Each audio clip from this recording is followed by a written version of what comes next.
challenges laying ahead. One of the main challenges that will have to be faced is the stabilization of the country. This will not be easily achieved with the widespread presence of weapons.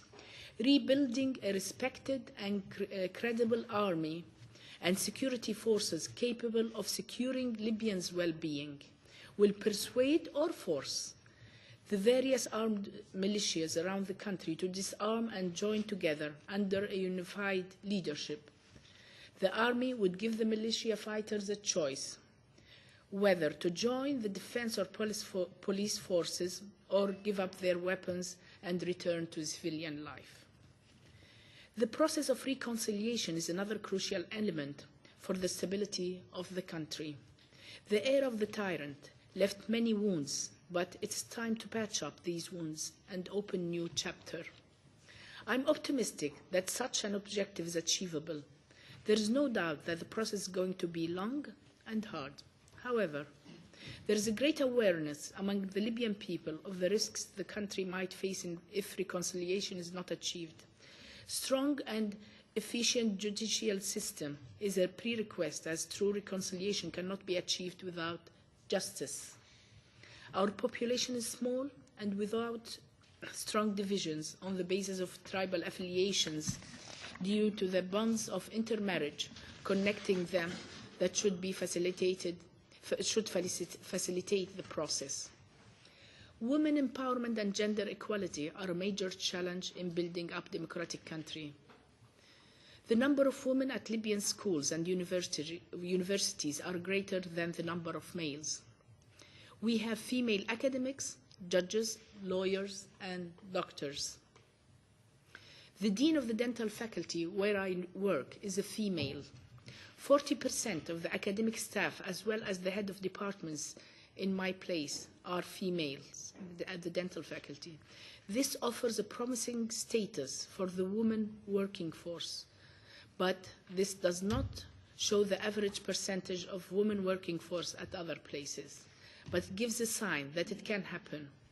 Women participation in politics remains sparse.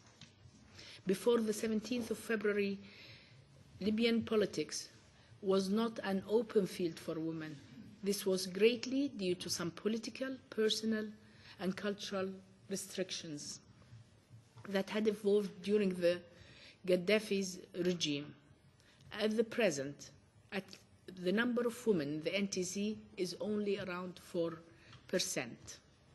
Emerging female activist committees are becoming increasingly aware of the political risks of marginalizing women from the decision-making circle. They are becoming more organized and making their voice louder.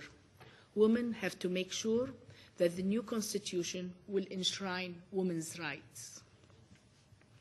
A further but no means negligible challenge faced by the new Libya is the management of the expectation of the population, and especially youth, who have now high hopes of getting satisfactory and rewarding work and finding prosperity that they only dreamt of before.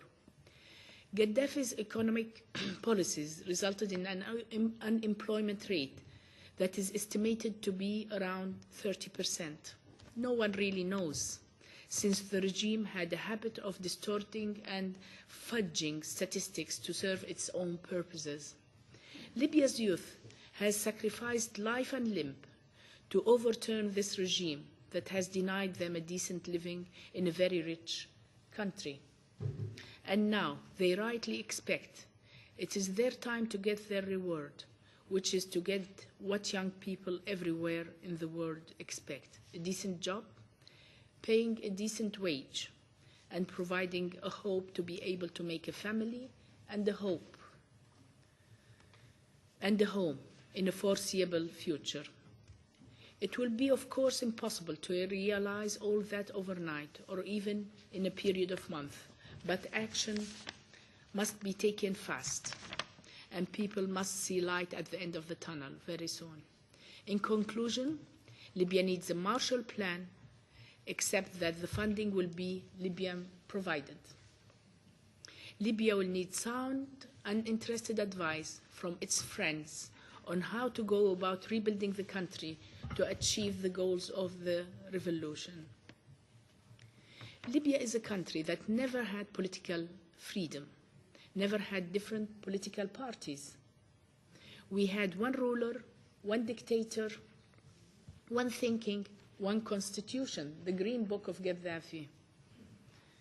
We have to learn how to practice our freedom now. We have to learn how to accept divisions politically.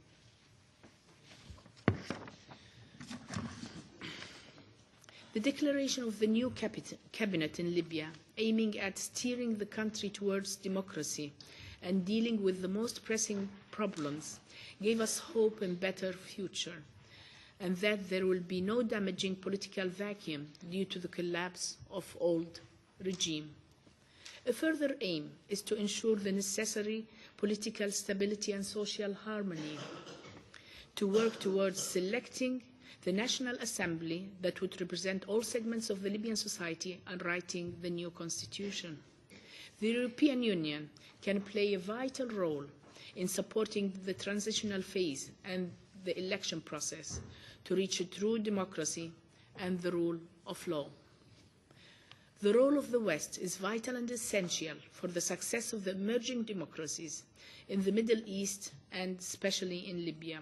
Within the paradigm of globalization, democracy, peace and security are common aims worldwide.